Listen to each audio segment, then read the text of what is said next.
Welcome to Unwarp Reality, a podcast designed to help us see not through, but around the looking glass. As we mentioned in episode 1, our goal is to help unpack the manipulation and bias in mainstream media reporting. If you're curious for more background, please listen to episode 1, where we explain a bit more about the motivation and goals for this project. By the way, I'm Liz, a cybersecurity specialist, cultural anthropologist, and world traveler calling in from New York City. And I'm Bekah, a psychologist, leadership coach, and social critic coming to you from Chicago. It's great to have you here. If you want to know a little bit more about us, you can check out the bio page on our Substack, Unwarp Reality. In this episode, we will take a brief look at bias in political reporting by picking just a few representative examples that help illustrate the way information gets skewed in this arena. Yeah, and some of it is pretty blatant. If you were to read a lot of the reporting in the mainstream media over the last few years, you would learn that everyone who votes Republican is evil, while those voting Democrat are on the right side of history. And regardless of where you fall in the political spectrum, we all know that there are good and bad people voting on both sides. What we should expect from the media is not a pejorative assessment, but rather an unbiased account of what the issues are, what is at stake, and the results. Okay, so we'll start with something that happened recently at the end of October 2022. I'm going to read you two different headlines. Try to listen for some keywords that might give you a clue as to the opinion of the article's author. Headline 1, breaking news. Brazil ousted President Bolsonaro and elected the former leftist leader known as Lula in a rebuke of the far-right incumbent. Headline 2, breaking news. Brazil's Bolsonaro fails to win a second term in power after former leader Lula wins in the runoff of the presidential vote. Okay, so one thing that immediately stood out to me was the phrase rebuke of the far right in that first headline. And you didn't say, but I'm going to take a stab and guess that it came from the New York Times. Yep. So, okay. So when I hear that word rebuke, I think of, an angry person pointing out someone else's flawed behavior. You did something bad. Now you deserve my rebuke. In that first headline, I'm also getting some information about the party association of both of the candidates, Bolsonaro, far right, Lula, leftist. And there's absolutely nothing wrong with giving that information. It's factual and helps to understand the context. But when you combine that with the word rebuke, it's quite clear, which of those positions is right and which one is wrong. And it's, calling it a rebuke isn't necessarily even accurate, because there are quite a number of officials who were elected to other positions who were and are Bolsonaro supporters. Yeah, totally. And when we compare it with the BBC headline, which was the second one, Okay. Bolsonaro fails to win a second term in power after former leader Lula wins in the runoff of the presidential vote. That's so straightforward. It provides the reader simply with information about what occurred, leaving open space for the individual to assess the implications by exercising their own judgment.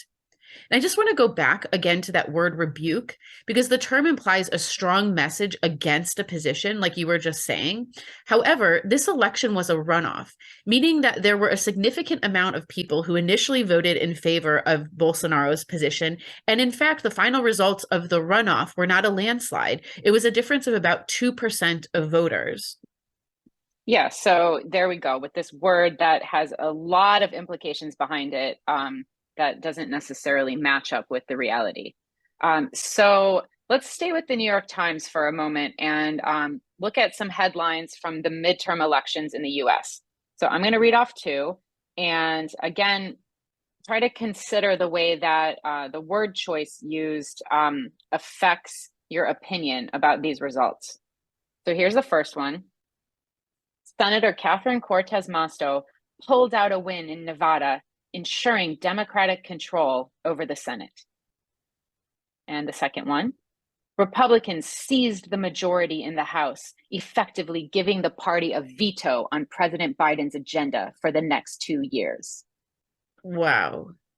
Okay, so I'm hearing a lot, but importantly, what stands out to me is information about differential positions of power and information about which of those outcomes are positive and which are negative. What I mean by differences in power can be heard in the choice of the words pulled out a win compared to seized. Pulling out a win implies somebody who had to struggle to get power, which she did, winning 48.9% versus 48% of the vote for her Republican opponent. But then we have that compared with this term seized associated with the Republican victory in the House, something that is typically associated with the use of force and not necessarily a rightful victory. Yeah, exactly. And there we go again with the judgment of which of these results is positive and which is negative. So we've got the scrappy Democrats, the underdogs, pulling out a win for the good guys to ensure control over the Senate. You can almost see the Field of Dreams style montage for that win. And on the other hand, we've got the evil ogre Republicans seizing control. So for them, that victory's not earned, it's taken. And they're going to use that ill-gotten power to stop the good guys from making progress. Right. And again, we don't care what side you're on politically, but it's quite clear which side the New York Times is on and which side they think you should support if you are a moral human. We deserve better from those tasked with educating us about what happened. Theirs is not the role of moral arbiter to tell us how we should feel about it. Right, exactly. We don't need them to tell us what to think about it. We just need them to tell us what happened. And lest our listeners think we're just picking on the New York Times, and believe me, we could go on and on and on with this. But here is a quick example from the USA Today. Yeah, so sticking with the midterm elections, here's their take on it. Headline: Americans take a stand for decency as the GOP red wave turns to dust. Okay, wow. Yeah, there's another one. I can almost see the trailer for that new epic pitting good versus evil. Right, unreal. It reminds me of the old Ten Commandments with the overacting and Charleston Heston. Oh, good one. Good one. Also, they Charlton. Charlton, yeah.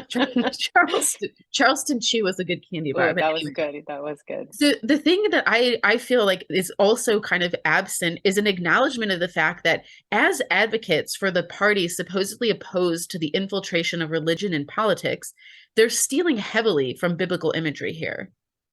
Okay, well, that hypocrisy is a whole other can of worms, which we can definitely look into at some point in the future.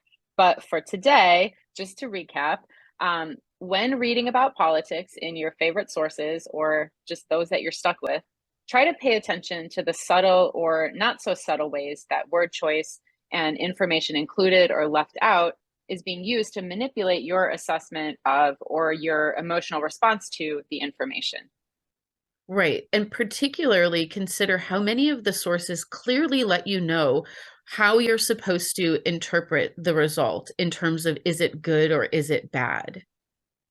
Okay, well, looks like we're out of time for today. So thank you once again so much for listening. And we hope you continue to join us as we explore ways to help us unwork our reality. Until next time, bye. Bye.